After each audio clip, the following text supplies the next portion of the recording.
Hey guys! Um, Welcome. Thank you for listening. My name is Molly, and I'm a naturalist here with Zionsville Nature Center. That's where I'm at currently. And I wanted to be one of the first to say happy fall. We're here in fall.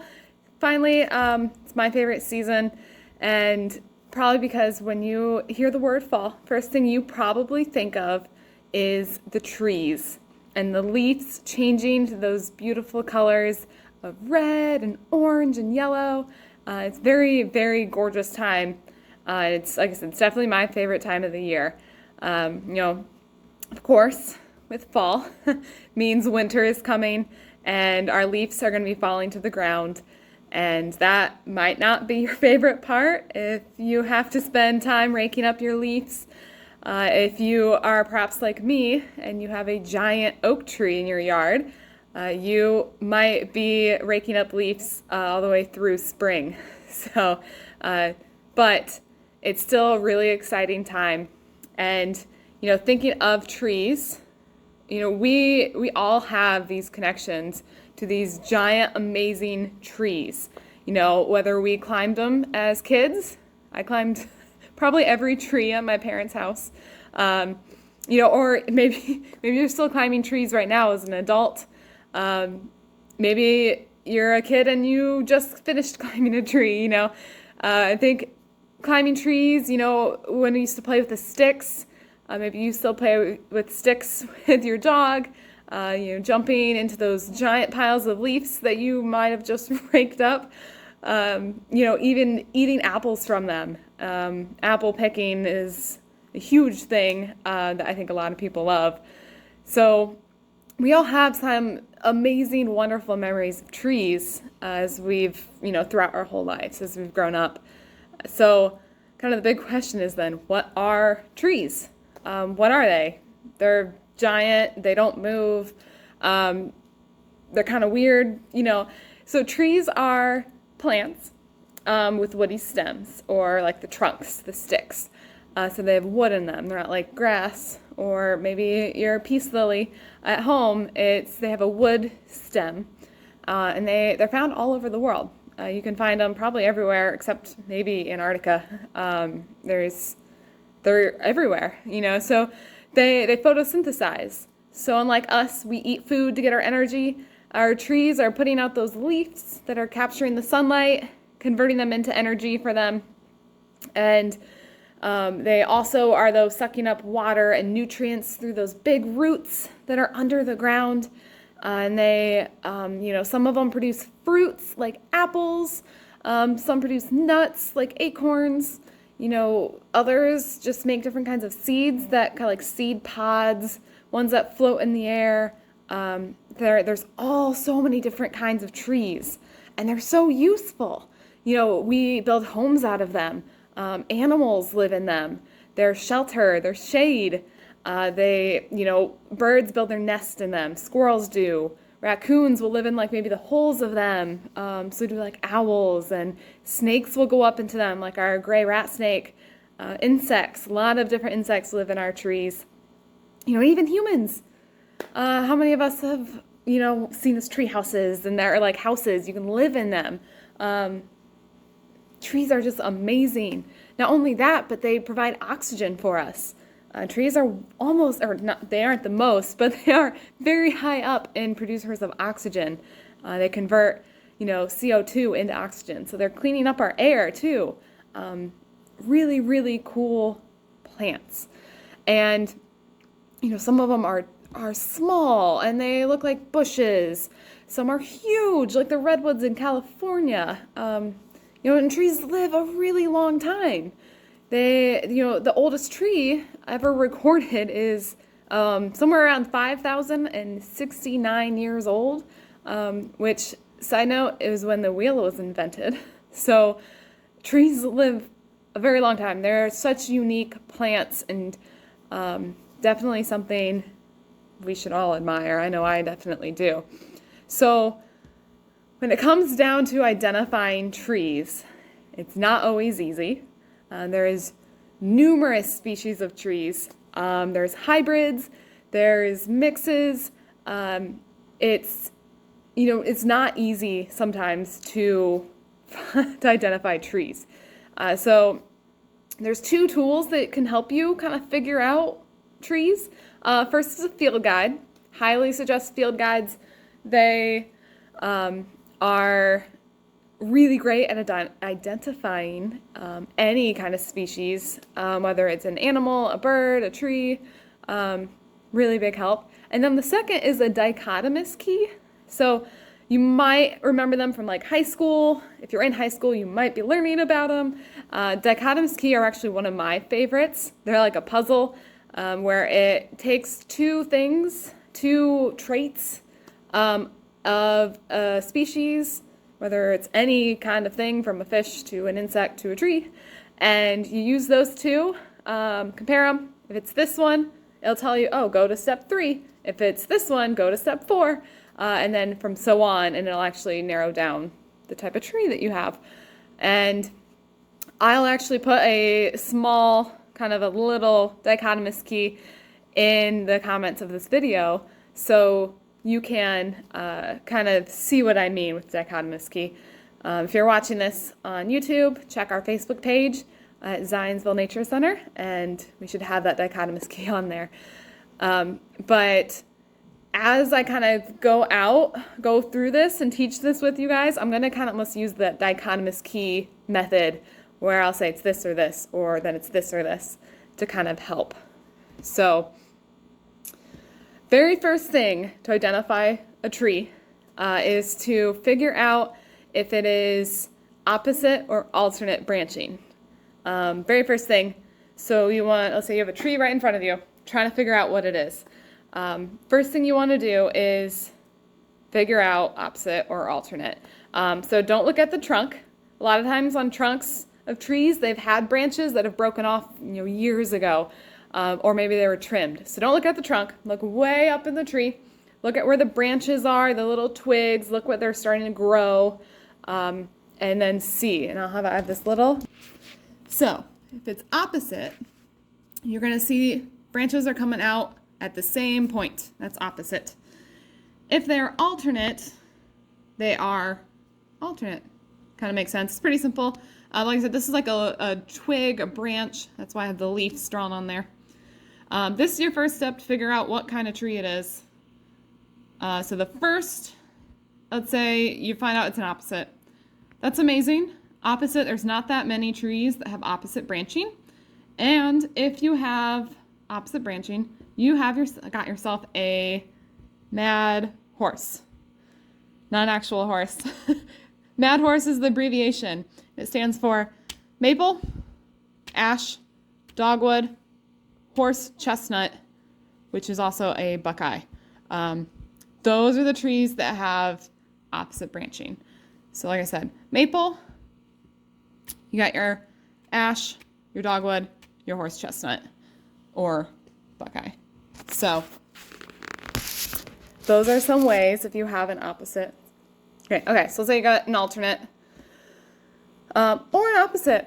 Both of these would work. The next thing, the easiest way to identify a tree is by the leaves. Every tree has a unique shape of leaves for that species. Some look very similar. And of course, we have to have our complicated trees, like every single species. We have our mulberries and our sassafras trees, which actually have 3 different types of leaf shapes on their branches. But we might get to that. If I can find one later on in this video, I will point that out to you.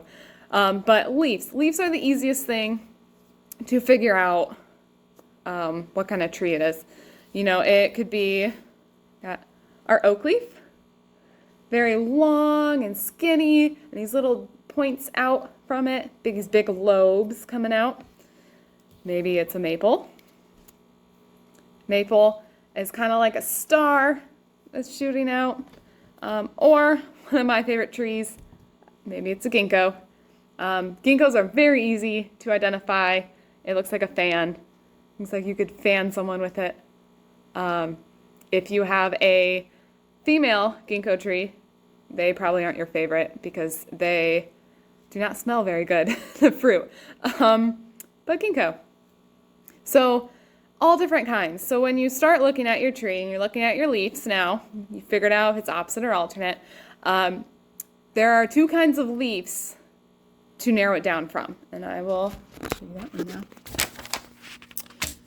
Two types of leaves are your compound and your simple. So your compound is actually one big leaf. This is a whole leaf, just one leaf, and it connects to the branch right there. So that's its stem and its vein. These are called leaflets. A good tree that's a compound is maybe your locust tree. They look kind of like this, a bunch of little narrow ones. Or you got your simple leaf, which is just one big leaf. Again, this is a little more specific. You might have your hickories, your walnuts, things like that. Or your simple, which is going to be your oaks, your maples, to your dogwoods, to your crab apples, to all kinds of leaves that are simple leaves. But if you're a compound, it's pretty, with these you can start really narrowing down. This is where your tools come in handy. Because there are so many types of trees, I could go through all of them and I would be talking for probably an hour and be very confused and not really know anything. So start looking at the shapes of your leaves. Like this, we know is a maple. It's a star. It's also red in color, which means it's probably a sugar maple or red. I'm not good at maples, but I know it's a sugar red maple. See, this is the thing. Trees are hard. It's hard to identify trees, and there are so many different kinds of maples. It's so many hybrids, so many ones from other parts of the world. You might have a Japanese even maple in your house, in your yard. It gets really hard. So practice. Use those field guides. Use that dichotomous key. Once you start narrowing it down, if you get this shape, you're like, it's tall, skinny. I think I feel like it's an oak. It looks like an oak. Narrowing it down, like, okay, there's lobes on this. It's very long, skinny, and lobes. If you're using that key, those lobes like this normally means it's a type of oak. There might be a couple other crazy trees out there, but here in Indiana, if you get a leaf like this, oak. Long, skinny, lobes. This is also, I'm going to get a little more technical. This is a red oak. So I'm going to, it's really hard to see. It's not going to want to focus on this. Nope, it's going to focus on this. So,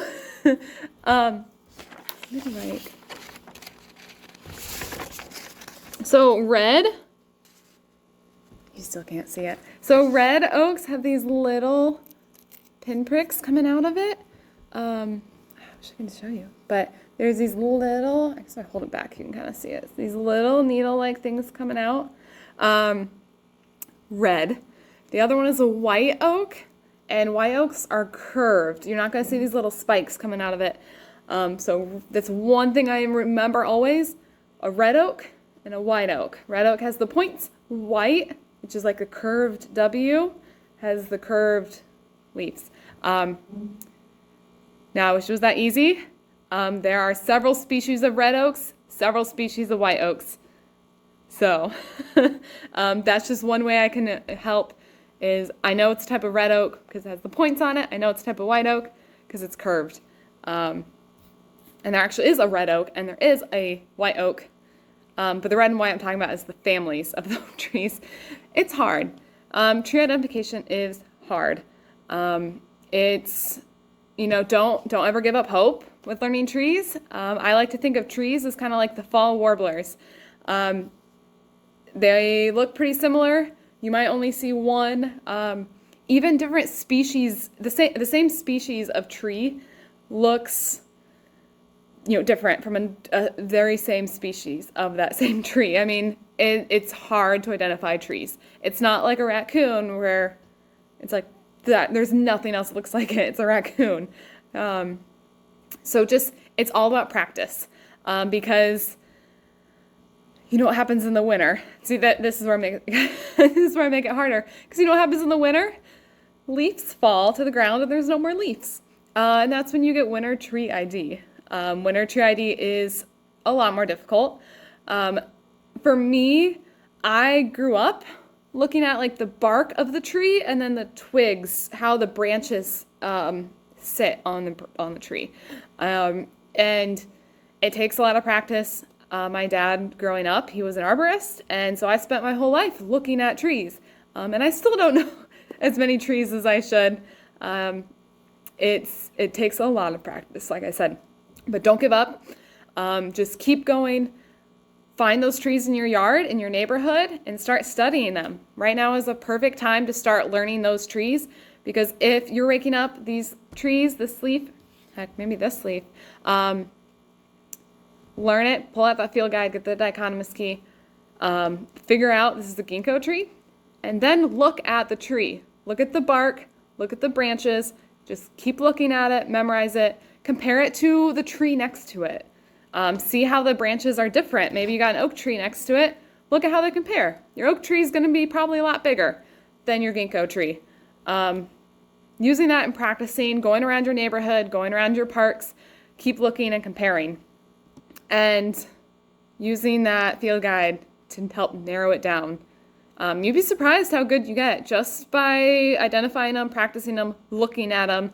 I always like to think of that video about, it's like nature, where the guy goes and says, you can tell it's an aspen by the way it is or the way it looks. It kind of gets to that point where you like, oh, I know that's this tree. I just know it. That's how you look at it enough, you're like, okay, yeah, it's that tree. So if you guys are still up for it, if you are still with me, keep watching. I am going to go head out and virtually take you to one of our parks where you can see the trees up close through your phone.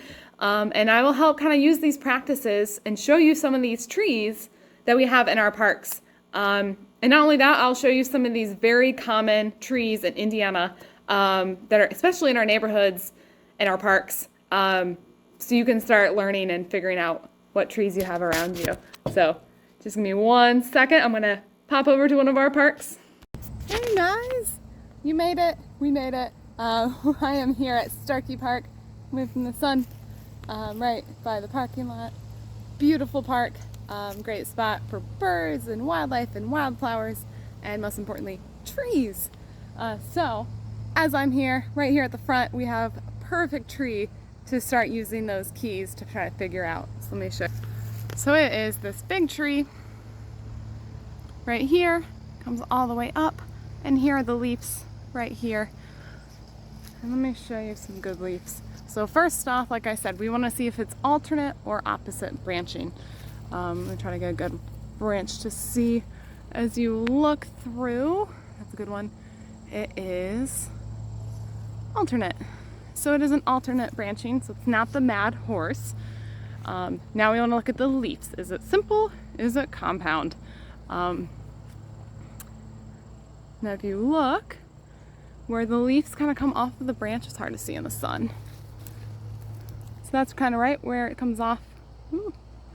And then these are the leaves that come through it. So it is a compound leaf. So this is one giant leaf and these are leaflets. So now you would go through and you're going to count the leaflets.